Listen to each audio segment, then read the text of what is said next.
Sarap. As I go to DC United.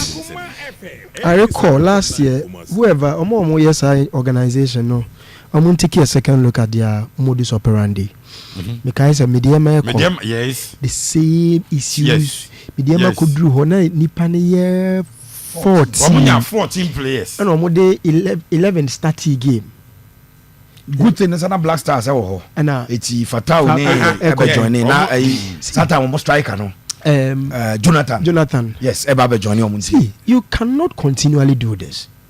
Yes, and yes, Hadia Munjai. Meaning say because Kotoko had to folks say no. Qualify. A celebration be our moyo football ne ka ho bi. The Ghana I think no sintina Kotoko person or mo on say Ghana for mo no obi hu Kotoko ante. Oh yeah, I agreed. Oh yeah, person be obeshe Kotoko no that. Think ye more. But see, organization now for second year running. Still no running into these issues. I have a problem. US embassy onu deal here. Yes, US US embassy, you know, one the criteria for their visa approval, but we are very experienced now. Nim said you almost sutia. No, you don't get into this far. I won't get it to this level.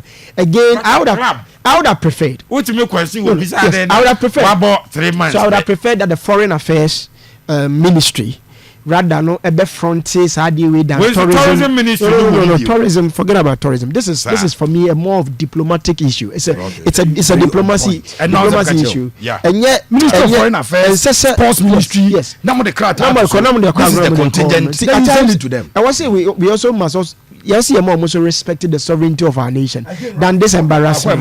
Doubt no buy and say. If you know the come and go for letters.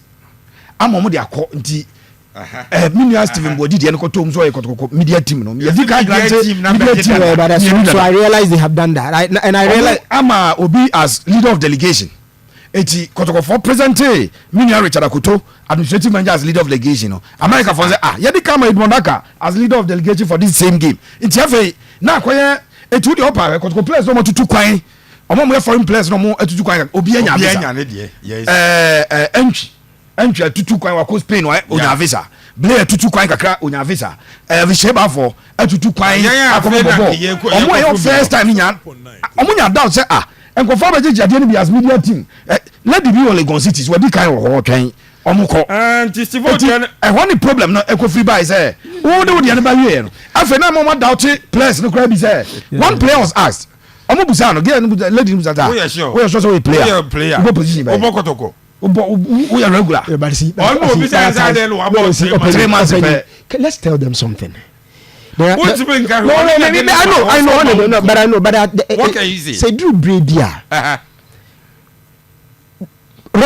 Rationally, because players are they are not, and yet easy to find out. Almost the appointment letter, per contract. No, appointment. You see, so easy to find out. Say player be a Kotoko player. Now when you see a back size, because is yes, obey you at times raise a lot of questions because so be a Kotoko player.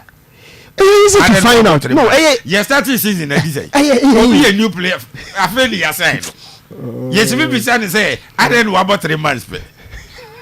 Confirm appointment letter, David Okulu. No, or assistant coach. So where's your appointment letter? In football, we sign contracts. So this is my contract. I want appointment letter. Appointment. Just say, oh yeah, you want my team no way. Yes, who do you try me to? Almost one no. They don't have their time. Now, Okacho said thank you. No, Ocha, no, because some free security. Hey, but you see, it raises a question about how more trials or mobile facility or mobile visa in India. I feel that it should have been championed by government through the Foreign Affairs Ministry and not tourism or some individual organizers pushes hard. And that's what they are using now. I'm gonna try the first one on their own. I'm fan. And I'm gonna try some uses our route. But now I actually could deny. In fact, we're not even. Man say the normal visa acquisition process no. Yes sir. Players no kwa na say ka omo obi a okasa ma omo normally wo ko visa e wo UK and now kase obi na be kasa ma wa there are people there omo adwuma but they thought it was a normal process you present your it was later no the second time no appeal no they did it through a third party because that video no one says but that is why it raises questions about obi a why dey way last year mediema why encounter issues now we the succeeding year now we say encounter issues. What are you learning this time? Guys are getting worse because the last having said that this time 7 my kind of say the IMCI no many the posture they have taken. Okay. Yes, young go be adwuma by saying say you boycotting entirely. You be call. But say others name to me ameka ho a.